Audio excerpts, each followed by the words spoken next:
জিনিসকে একটু আলাদা আলাদা করে একই সাথে এবং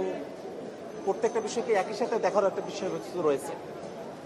জুলাই সনদ বাস্তবায়ন আদেশ এবং গণভোট,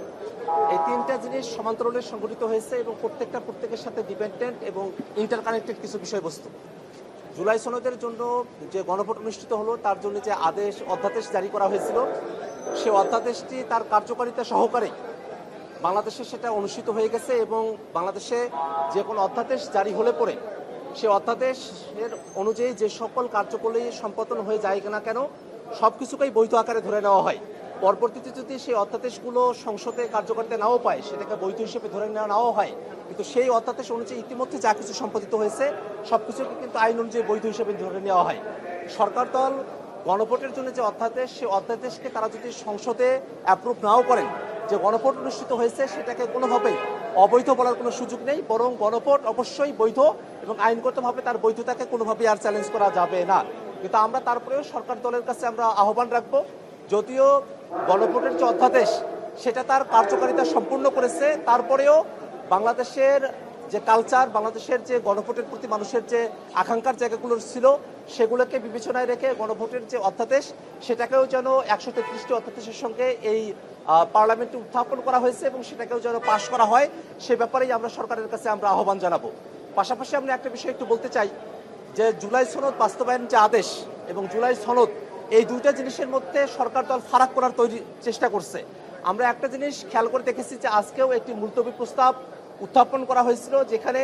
জুলাই সনদ বাস্তবায়ন কিভাবে হবে সেই ব্যাপারটা নিয়েই সে মুলতবি প্রস্তাবটি ছিল। আমরা একটা কথা স্পষ্ট করে বলতে চাই, ঐক্যমত্য কমিশনে জুলাই সনদ কেমন করে বাস্তবায়ন করা হবে তার সম্পূর্ণ রূপরেখা সেখানে আলোচিত হয়েছে। সেই ব্যাপারে রাজনৈতিক দলগুলো আমরা সকলে ঐক্যমত্য হয়েছি। আমরা সকলে সেই জুলাই সনদ বাস্তবায়নের ব্যাপারটা নিয়ে জানিয়েছি যে জুলাই সনদের যা কিছু সংবিধানের সাথে সম্পর্কিত সেইগুলোকে সংবিধানে অন্তর্ভুক্ত করার জন্য, সংবিধান সংস্কার সাধন করার জন্য একটা সংবিধান সংস্কারের জন্য একটা সংবিধান সংস্কার পরিষদ সেটা গঠন করা হবে। সেই বাস্তবায়নের বিষয়টা নিয়ে ইতিমধ্যে আলোচনা সম্পাদিত হয়েছে, সেটা নিয়ে নতুন করে আলোচনা করার আর কোনো জায়গা নেই। আমাদের বিরোধী দলের পক্ষ থেকে যে মুলতবি প্রস্তাব আহ্বান করা হয়েছে সেটা শুধুমাত্র এই কারণেই যে জুলাই সনদ বাস্তবায়ন আদেশের মধ্যে যেভাবে প্রধানমন্ত্রীকে বলা হয়েছিল যে তিনি জুলাই সনদ বাস্তবায়নের জন্য সংবিধান সংস্কার পরিষদের তিনি অধিবেশন আহ্বান করবেন, সেই অধিবেশন যে আহ্বান করার জন্য তিনি রাষ্ট্রপতিকে চিঠি দেন নাই, যে অধিবেশন আহ্বান করা হয় নাই, বিএনপি যে এখনো পর্যন্ত ঢিলিমি করে চলছে, সেই বিষয়টা নিয়েই আমরা জনগণের কাছে তাদের ব্যাখ্যাগুলো কি এবং তারা যে জনগণের সঙ্গে প্রতারণা করছে সেই বিষয়টাই আমরা এই বিষয়টার মধ্যে দিয়ে খোলাসা করতে চাই। আক্তার ভাই, গত 17 বছরে রাষ্ট্রীয় বাহিনী দ্বারা যে এই ধরনের বা হত্যাকাণ্ডের ঘটনাগুলো ঘটেছে বিচার বহির্ভূত, সেগুলোর ক্ষেত্রে ব্যক্তি পর্যায়ে বিভিন্ন জায়গা থেকে মামলা হয়েছে বা বিভিন্ন পরিবারের পক্ষ থেকে মামলা দেওয়া হয়েছে, কিন্তু যেহেতু নতুন সরকার গণতান্ত্রিক ব্যবস্থায় নতুন করে সরকার গঠন করা হয়েছে, রাষ্ট্রীয়ভাবে সেই অতীতের যে রাষ্ট্রীয় কাঠামোর মধ্যে থেকে যে ধরনের হত্যাকাণ্ডগুলো কিংবা যে ধরনের বিচার বহির্ভূত যে ঘটনাগুলো হয়েছে সেগুলোর পদক্ষেপ নেবে কিনা সরকার, সে বিষয়ে আপনাদের পক্ষ থেকে জোরালো কোনো অবস্থান নেওয়া হয়েছে কিনা বা অবস্থান নেবেন কিনা? আজকে মাননীয় স্বরাষ্ট্রমন্ত্রীকে আমি প্রশ্ন করেছিলাম যে পুলিশ বাহিনীকে সুশৃঙ্খল করতে হলে এই পুলিশ বাহিনী অতীতে যেসব আইন বহির্ভূত কর্মকাণ্ড সম্পাদন করেছে, যেসব বিশৃঙ্খলা করেছে, বিশেষত গত 16 বছর এবং জুলাই অভ্যুত্থানের সময়কালে পুলিশের অনেকেই স্বপ্রণোদিত হয়ে অনেকে হত্যা করেছে, অনেক জায়গায় তারা একেবারে ডেডলি ওয়েপন যেগুলো আছে সেগুলো তারা ব্যবহার করেছে। এই বিষয়গুলোতে জনগণ তো তাদের মতো করে মামলা করেছে, বিচার বিভাগে কিছু বিষয় পেন্ডিং রয়েছে, কয়েকটা মামলায় রায়ও হয়েছে, কিন্তু ব্যাপারটা হলো বিভাগীয় বিষয়ে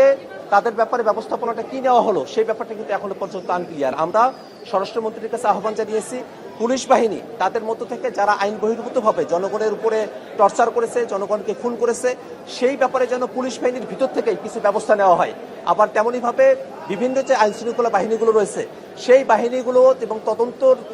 বিভিন্ন যে গোয়েন্দা সংস্থাগুলো রয়েছে তারাও যে তাদের বাহিনীর মধ্য থেকে জনগণের উপরে যে নানা ধরনের নিপীড়ন করা হয়েছিল সেই বিষয়গুলোতে বিচার বিভাগে যেমন বিচার চলমান থাকবে, তেমনিভাবে সেই নিজস্ব ডিপার্টমেন্টগুলো সেই ডিপার্টমেন্টাল কিছু ব্যবস্থা গ্রহণ করবে, সেজন্য আমরা আহ্বান জানিয়েছি। মাননীয় স্বরাষ্ট্রমন্ত্রী বলেছেন যে জুলাই যোদ্ধা সুরক্ষা আইনটি তিনি বিল আকারে পরবর্তীতে সংসদে তুলবেন, তো এই নিয়ে আপনাদের প্রতিক্রিয়া জানতে চাচ্ছি এবং কোনো সাজেশন থাকবে? আমরা একটা জিনিস খেয়াল করে দেখেছি যে জুলাইতে যেসব পুলিশ বাহিনীর সদস্যরা যারা জনগণের উপরে হামলা করেছে, একটা গণহারে একটা হত্যার পরিবেশ যারা তৈরি করেছে, এত মানুষকে যারা পুড়িয়ে মারলো, সেই সব পুলিশ বাহিনীর কিছু কুলাঙ্গার যারা ছিল সেই সময়টাতে, আমরা গোটা বাহিনীকে বলছি না, তাদের মধ্য থেকে যারা সেই সময়টাতে জনগণের বিপক্ষে অবস্থান নিয়েছিল, তাদের মধ্যে অনেকেই সেই সময়টাতে জনরোষে পড়ে তারা মারা পড়েছেন। যারা সেই সময়টাতে জুলাই অভ্যুত্থানের সময়কালে মারা পড়লেন, জনতার হাতে পিটুনি খেয়েই হোক আর যে কোনো পরিস্থিতিতে করেই হোক, তাদের পক্ষে আওয়ামী লীগের দোসররা যারা আছে তারা নানাভাবে মায়াকান্না করার তারা চেষ্টা করছে। একই তো